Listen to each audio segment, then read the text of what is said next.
Ignis et veritas. The past unfolds before you.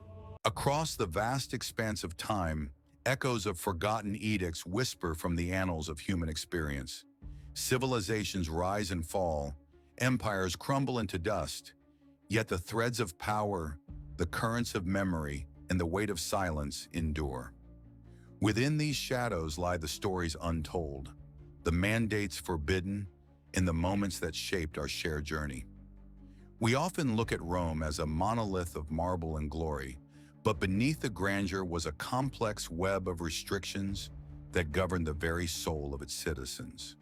Today, we unearth the remarkable curiosities that history has sought to bury.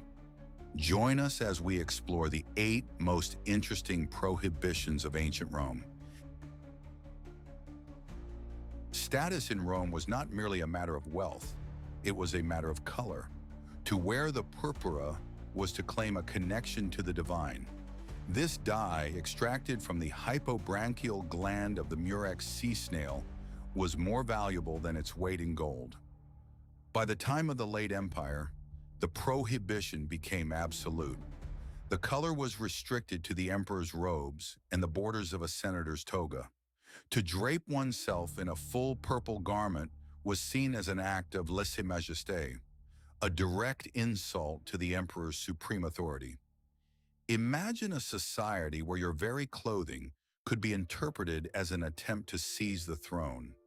It was a visual monopoly on majesty, where one shade of violet was the difference between a citizen and a god. In the modern world, we view life as an inalienable right, but the Romans viewed it as a duty to the state. Suicide was not inherently seen as a sin. In many cases, it was viewed as the ultimate act of a free man to preserve his honor. However, it was far from a private choice. If a citizen wished to end their life, they were often required to petition the Senate for permission. If their reasons, such as incurable illness or intolerable shame, were deemed rational, the state would grant them the legal right to die. This ensured that the suicide was not an attempt to evade a crime or desert military duty. If you died without permission, your estate could be confiscated, leaving your family in ruin. Your life belonged to Rome until the Senate said otherwise.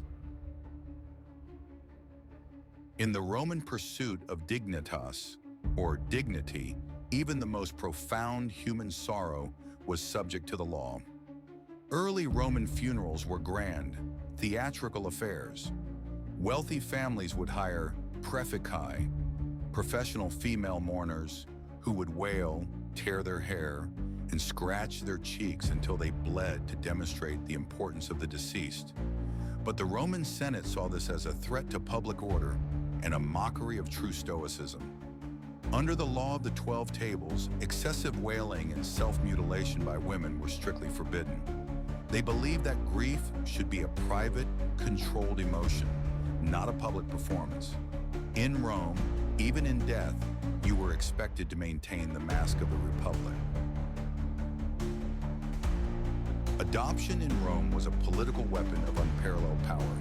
It was the primary method by which emperors ensured a smooth transition of power, handpicking successors like Octavian or Tiberius. Because of this high-stakes environment, the laws were incredibly specific. One of the most famous prohibitions was that adoption must mimic nature. A man could not adopt someone older than himself, for that would violate the natural order of a father-son relationship. Furthermore, women were strictly prohibited from adopting children. Since a woman could not hold patria potestas, the absolute power of a father over a household, the law saw no reason to grant them the right to create an artificial lineage. In Rome, family was a legal structure, not just a biological one. The Roman authorities lived in a state of perpetual anxiety regarding what happened in the shadows. Under the law of the 12 tables, it was a capital offense to organize or attend secret meetings at night. This prohibition, known as the ban on coitus, was born from a fear of conspiracy. The Senate knew that while a man might be a loyal citizen in the daylight of the forum, he could become a revolutionary in the darkness of a back alley.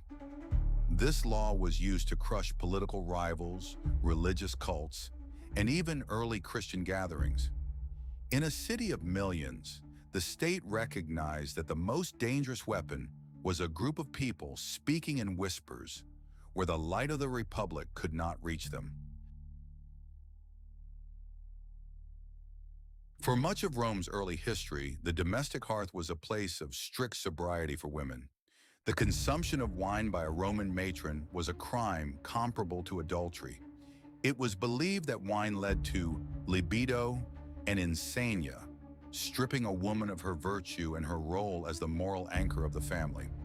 The prohibition was so severe that a husband was legally permitted to put his wife to death if he discovered she had been drinking. To enforce this, the ius osculi, the right of the kiss, was established. Male relatives were expected to kiss a woman on the mouth when they entered the home, not as a sign of affection, but to perform a primitive breathalyzer test. A single scent of fermented grapes could mean the end of her life. When a bolt of lightning struck the Roman earth, the laws of men ceased to apply, and the laws of the gods took over. The site was immediately declared Bidental, a place of divine warning. An augur would be called to perform a ritual known as fulgur conditum, or burying the lightning. The spot would be surrounded by a low wall, and it was a high sacrilege to ever rebuild upon it or even walk across it. It became a hole in the city, a forbidden void. To disturb a Bidental was to invite the wrath of Jupiter himself. These sites served as constant, physical reminders that even the mighty Roman Empire was subject to the terrifying and unpredictable whims of the heavens. The Romans were a people who despised luxuria, the wasteful display of wealth. This was most evident in their funerary laws. The law of the 12 tables, the prohibitions of Rome were more than just laws. They were the boundaries of a civilization trying to define itself against the chaos of the human condition. They remind us that every society is built upon the lines it refuses to cross. From the imperial purple to the gold in a dead man's mouth, these rules reveal the fears and values of a world long gone, yet strangely familiar. Which of these edicts do you find the most haunting? Tell us your thoughts in the comments. I am Hidden Historia, and the past is never truly buried. We will see you in the next shadow of history.